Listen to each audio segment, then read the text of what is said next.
ಎಷ್ಟು ಹೊರೆ ಆಯ್ತು ಅಂತಂದ್ರೆ 60,000 ಕೋಟಿ ಸಭಾಧ್ಯಕ್ಷರೇ. 11,00,000 ಕೋಟಿ ಸಾಲಗಳು ಮನ್ನಾ ಆಗಿದ್ದು ನೀವು ತಿಳ್ಕೊಳ್ಳಿ.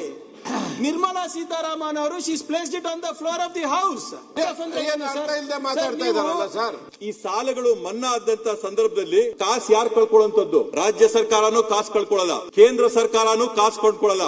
ಸುಮಾರು 10 ವರ್ಷದಲ್ಲಿ NDA ಸರ್ಕಾರ ಆಡಳಿತದಲ್ಲಿರ್ತಕ್ಕಂಥ 10 ವರ್ಷದಲ್ಲಿ 2014ರಿಂದ 2024ವರೆಗೂ ಬಂಡವಾಳ ಶಾಹಿಗಳ, ಸಾಹುಕಾರಗಳ, ಉದ್ಯಮಿಗಳ, ದೊಡ್ಡ ಕಾರ್ಖಾನೆಗಳ, ಕಂಪನಿಗಳ ಸಾಲ ಎಷ್ಟು ಮೊತ್ತಕ್ಕೆ ಮನ್ನಾ ಆಗಿದೆ ಅಂತಂದ್ರೆ 16,11,000 ಕೋಟಿ ರೂಪಾಯಿಗಳಷ್ಟು ಬಂಡವಾಳ ಶಾಹಿಗಳ ಸಾಲನ ಕೇಂದ್ರ ಸರ್ಕಾರದ ಬಿಜೆಪಿ ಸರ್ಕಾರದ ಅವಧಿಯಲ್ಲಿ ಬ್ಯಾಂಕ್ಗಳು ಮನ್ನಾ ಮಾಡಿವೆ ಸಭಾಧ್ಯಕ್ಷರೇ. 16,11,000 ಕೋಟಿ ಎಷ್ಟು ಅಂತಂದ್ರೆ ಅಷ್ಟೊಂದು ದೊಡ್ಡ ಗಾತ್ರದ ಒಂದು ಸಂಖ್ಯೆನ ಕೇಳಿದಾಗ ಅದು ಏನು ಅಂತ ಗೊತ್ತಾಗೋದಿಲ್ಲ ಸಭಾಧ್ಯಕ್ಷರು. 2008ರಲ್ಲಿ UPA ಸರ್ಕಾರ ರೈತರ ಸಾಲ ಮನ್ನಾ ಮಾಡಿದಂತ ಸಂದರ್ಭದಲ್ಲಿ ಎಷ್ಟು ಹೊರೆ ಆಯಿತು ಅಂತಂದ್ರೆ 60,000 ಕೋಟಿ ಸಭಾಧ್ಯಕ್ಷರೇ. ದೇಶಾದ್ಯಂತ ಎಲ್ಲರ ಸಾಲ ಮನ್ನಾ ಮಾಡಿದಂತ ಸಂದರ್ಭದಲ್ಲಿ ಆರ್ಥಿಕ ಹೊರೆ ಆಗಿದ್ದು 60,000 ಕೋಟಿ. ಇವತ್ತು ಕೇಂದ್ರ ಸರ್ಕಾರ 10 ವರ್ಷದಲ್ಲಿ ಬಂಡವಾಳ ಶಾಹಿಗಳ ಸಾಲ ಮನ್ನಾ ಮಾಡಿರ್ತಕ್ಕಂಥದ್ದು 16,011 ಕೋಟಿ. ಅಂದ್ರೆ ಆ ಒಂದು ಹೋಲಿಕೆ ಮಾಡಿದ್ರೆ 25 ಬಾರಿ ರೈತರ ಸಾಲ ಮನ್ನಾ ಮಾಡಬಹುದಿತ್ತು. ಈ ದೇಶದಲ್ಲಿರ್ತಕ್ಕಂಥ ಎಲ್ಲ ರೈತರ ಸಾಲ ಮನ್ನಾ ಮಾಡಬಹುದಿತ್ತು. ಆ ಒಂದು ಪ್ರಮಾಣದಲ್ಲಿ ಇವತ್ತು ಕೇಂದ್ರ ಸರ್ಕಾರದಲ್ಲಿ ಈ 16,11,000 ಕೋಟಿ ಸಾಲ ಮನ್ನಾ ಆಗಿದೆ. ಸಾಲ ಮನ್ನಾ ಆಗಿರೋದ್ರಿಂದ ಬರ್ತೀನಿ ಹೇಳ್ತೀನಿ, ಅದನ್ನು ಹೇಳ್ತೀನಿ. ನೀವು ಹೇಳುವಾಗ ಹೇಳ್ತೀನಿ. ಅವರು ಈಗ 16,60,000 ಕೋಟಿ ಹೇಳಿದ್ದಾರೆ. ಹೇಳ್ತೀನಿ, ಹೇಳಕ್ ಅವಕಾಶ ಕೊಡ್ರಿ.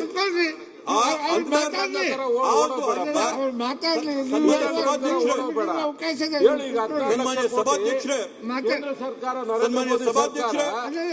11,11,000 ಕೋಟಿ ಸಾಲಗಳು ಮನ್ನಾ ಆಗಿದ್ದು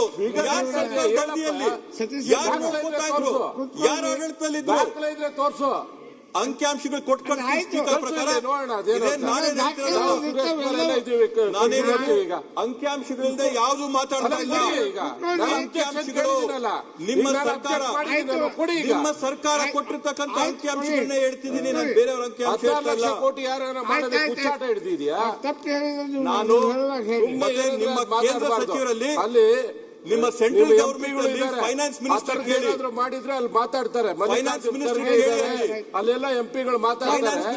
ಇಲ್ಲಿರೋದನ್ನ ಮಾತಾಡಪ್ಪ. ಸನ್ಮಾನ್ಯ ಸಭಾಧ್ಯಕ್ಷರೇ, ಒಂದು ಗಾಡಿಯಲ್ಲಿ ಗುಂಡು ಹೊಡೆದಂಗೆ ಹೇಳ್ಬಾರ್ದು. ಯಾರು ಮಾಡಕ್ ಸಾಧ್ಯನೇ ಇಲ್ಲ. ಈಗ ಗಾಳಿಯಲ್ಲಿ ಗುಂಡು ಹಿಡಿದೆ ಅಂತ ಹೇಳ್ತೀರಿ, ನಾನು ಹೇಳಲೇಬೇಕಾಗುತ್ತೆ.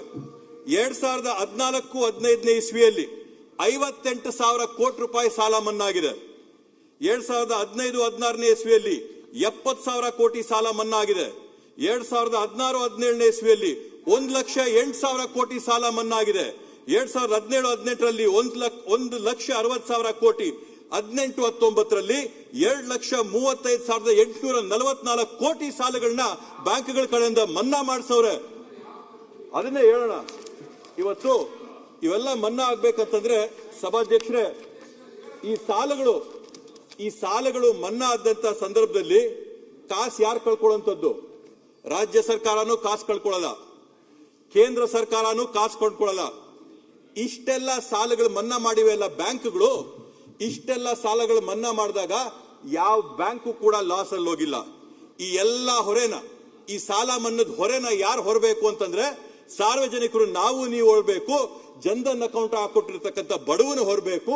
ಊರಲ್ಲಿರ್ತಕ್ಕಂಥ ಕೂಲಿ ಕಾರ್ಮಿಕರು, ನೌಕರರು, ಅವರು ಏನಿವತ್ತು ಸಾಲ ತಗೋತಾರಲ್ಲ ಅವ್ರ ಮೇಲೆ ಹಾಕಂತ ಬಡ್ಡಿ ಪರ್ಸೆಂಟ್ಗಳು ಜಾಸ್ತಿ ಮಾಡಿ, ATM ಅಲ್ಲಿ ವಿಡ್ರಾ ಮಾಡಿದ್ರೆ ಸರ್ಚಾರ್ಜ್ಗಳು ಹಾಕಿ, ಬ್ಯಾಂಕ್ ಡಿಪಾಸಿಟ್ ಮಿನಿಮಮ್ ಇಲ್ಲದೆ ಇದ್ರೆ ಅವ್ರ ಮೇಲೆ ಟ್ಯಾಕ್ಸ್ ಹಾಕಿ, ಈ ರೀತಿಯಾಗಿ ಬಡವರಿಂದ ಕಾಸನ್ನ ಕಿತ್ಕೊಂಡು ಸಾಹುಕಾರರಿಗೆ ಇವತ್ತು ಸಾಲ ಮನ್ನಾ ಮಾಡಂತ ಒಂದು ಕೆಲಸ ಇವತ್ತು ನಡೀತಾ ಇದೆ ಸಭಾಧ್ಯಕ್ಷರೇ.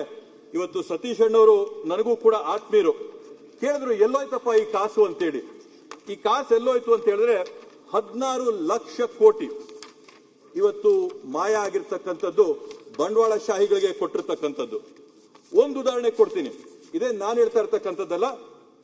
The all India bank employees association exposed how public banks were made to accept rupees 16,000 crores from 10 financially stressed companies after they were taken over by Adani against their claim of 62,000 crores. ನ್ಯಾಯನ ಇದು? ಅದಾನಿ 10 ಕಂಪನಿಗಳು, ಆರ್ಥಿಕ ಇಕ್ಕಟ್ಟಲ್ಲಿದ್ದಂತಹ 10 ಕಂಪನಿಗಳನ್ನ Adani take over ಮಾಡಿದ ನಂತರ ಆ 10 ಕಂಪನಿಗಳ ಸಾಲದ ಹೊರೆ ಏನು 62,000 ಕೋಟಿ ಇತ್ತು, ಅದನ್ನ ಮನ್ನಾ ಮಾಡಿ ಸೆಟಲ್ಮೆಂಟ್ ಮಾಡಿ 16,000 ಕೋಟಿಗೆ ನೀವು ಅದಾನಿಗೆ ಕೊಡಿಸ್ತೀರಾ ಅಂತಂದ್ರೆ 74%. ಯಾರು ಅಂತ ನೀವೇ ಹೇಳ್ರಿ, ಯಾರ ಅಕ್ಕಪಕ್ಕ ಅಲ್ಲಿರೋ ಅದಾನಿ ಅಂತ ನೀವೇ ಹೇಳ್ರಿ. ಆದ್ರಿಂದ ಇವತ್ತು UPAದಲ್ಲಿ ಇವತ್ತು 11.2% NPA ಇತ್ತು. ಎಲ್ಲ ನ್ಯಾಷನಲೈಸ್ ಬ್ಯಾಂಕ್ 11.2% NPA ಆಗಿತ್ತು. ಅದನ್ನ ಇವತ್ತು 2.3% ತಗೊಂಡ್ಬಂದಿದ್ದು ನರೇಂದ್ರ ಮೋದಿ ಅವ್ರ ಸರ್ಕಾರ. But it is not 2.3%. ಎಲ್ಲರಿಗೂ ರೊಕ್ಕ ತಗೊಂಡು ಸಾಲ ಕೊಟ್ಟು ಎಲ್ಲ ದಿವಾಳಿ ಬ್ಯಾಂಕ್ಗಳು ದಿವಾಳಿ ಹೇಳುವಂತ ಪರಿಸ್ಥಿತಿ ಬಂದಿದ್ದು. ತಪ್ಪು ಮಾಹಿತಿ ಕೊಡ್ತಾ ಇದ್ರ. ಸತೀಶ್ ರೆಡ್ಡಿ ಅವರು ಮತ್ತೆ ಬೆಲ್ಲದವರು ಅವಾಗಿಂದ ಕೇಳ್ತಾ ಇದ್ರು ಅಂಶ ಎಲ್ಲಿಂದ ಅಂತ. ಇದು ಅವ್ರು ಸೃಷ್ಟಿ ಮಾಡಿದಲ್ಲ, it's RBI data. Nirmala Sitharaman ಅವರು ಪ್ರೆಸೆಂಟ್ ಮಾಡಿರುವಂತ ಡೇಟಾ ಪಾರ್ಲಿಮೆಂಟ್ ನಲ್ಲಿ. It is not his making. Reserve bank of India has said that more than 16 lakh crores non-performing assets loans have been written off by public sector banks. ಇದು ನಿರ್ಮಲಾ ಸೀತಾರಾಮನ್ ಅವರು ಕೊಟ್ಟಿರೋ report, Sharath Bachegowda report ಅಲ್ಲ. ಆಮೇಲೆ ಮಾಡಿಟ್ಟಿದ್ರು. ಇದು ಗಾಳಿಯಲ್ಲಿ ಗುಂಡಲ್ಲ, ಗಾಳಿ ಗುಂಡಲ್ಲ ಕೇಂದ್ರ ಸರ್ಕಾರ ಕೊಟ್ಟಿರ್ತಕ್ಕಂಥ ಅಂಕಿಅಂಶಗಳಿವು. ಇದು ದಯವಿಟ್ಟು ಕ್ಷಮಿಸಬೇಕು ಸರ್, ನೀವು ತಿಳ್ಕೊಳ್ಳಿ. ನಿರ್ಮಲಾ ಸೀತಾರಾಮನ್ ಅವರು she is placed it on the floor of the house. ಕೇಂದ್ರ ಸರ್ಕಾರನೇ ಮನ್ನಾ ಮಾಡ್ತು. ಕೇಂದ್ರ ಸರ್ಕಾರ ಮನ್ನಾ ಮಾಡಿದೆ. ರೈಟ್ ಆಫ್ ಅಂದ್ರೆ ಇಲ್ಲದೆ ಮಾತಾಡ್ತಾ ಇದ್ದಾರಲ್ಲ ಸರ್. ನಿಮ್ಗೆ ಬಿಸ್ನೆಸ್ ಮಾಡೋದು ಗೊತ್ತಿದೆ. ಬ್ಯಾಡ್ ಲೋನ್ಸ್ ರೈಟ್ ಆಫ್ ಮಾಡ್ತಿರಲ್ಲ, ರೈತರದ್ದು ರೈಟ್ ಆಫ್ ಮಾಡಿ. ಬ್ಯಾಂಕ್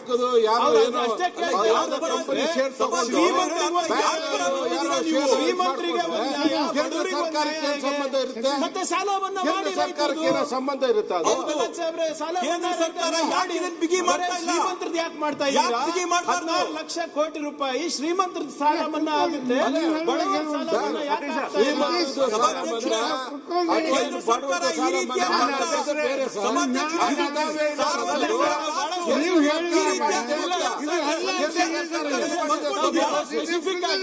ಡೇಟಾ ಎಲ್ಲಿಂದ ಬಂದಿದೆ ಅಂತ ಕೇಳಿದ್ರೆ, ಡೇಟಾ ಎಲ್ಲಿಂದ ಬಂದಿದ್ದು? RBI ಇಂದ ಬಂದಿದ್ದು. ಯಾರು ಪ್ರೆಸೆಂಟ್ ಮಾಡಿದ್ದು? ನಿರ್ಮಲಾ ಸೀತಾರಾಮನ್ ಪ್ರೆಸೆಂಟ್ ಮಾಡಿದ್ದು. ಎಲ್ಲಿ ಪ್ರೆಸೆಂಟ್ ಮಾಡಿದ್ದು? ಪಾರ್ಲಿಮೆಂಟ್ ಅಲ್ಲಿ ಪ್ರೆಸೆಂಟ್ ಮಾಡಿದ್ದು. ಯಾವುದೇ ಸುದ್ದಿಯ ಅಪ್ಡೇಟ್ ಅನ್ನ ಮಿಸ್ ಮಾಡ್ಕೊಳ್ಬಾರ್ದು ಅಂದ್ರೆ ಈಗ್ಲೇ ಒನ್ ಇಂಡಿಯಾವನ್ನ ಸಬ್ಸ್ಕ್ರೈಬ್ ಮಾಡಿ. ನಿಮಗೆ ಬೇಕಾದ ಭಾಷೆಯಲ್ಲಿ ಎಲ್ಲಾ ಸುದ್ದಿ ತಿಳಿಬೇಕು ಅಂದ್ರೆ ಒನ್ ಇಂಡಿಯಾ ಆಪ್ ಅನ್ನ ಡೌನ್ಲೋಡ್ ಮಾಡ್ಕೊಳ್ಳಿ.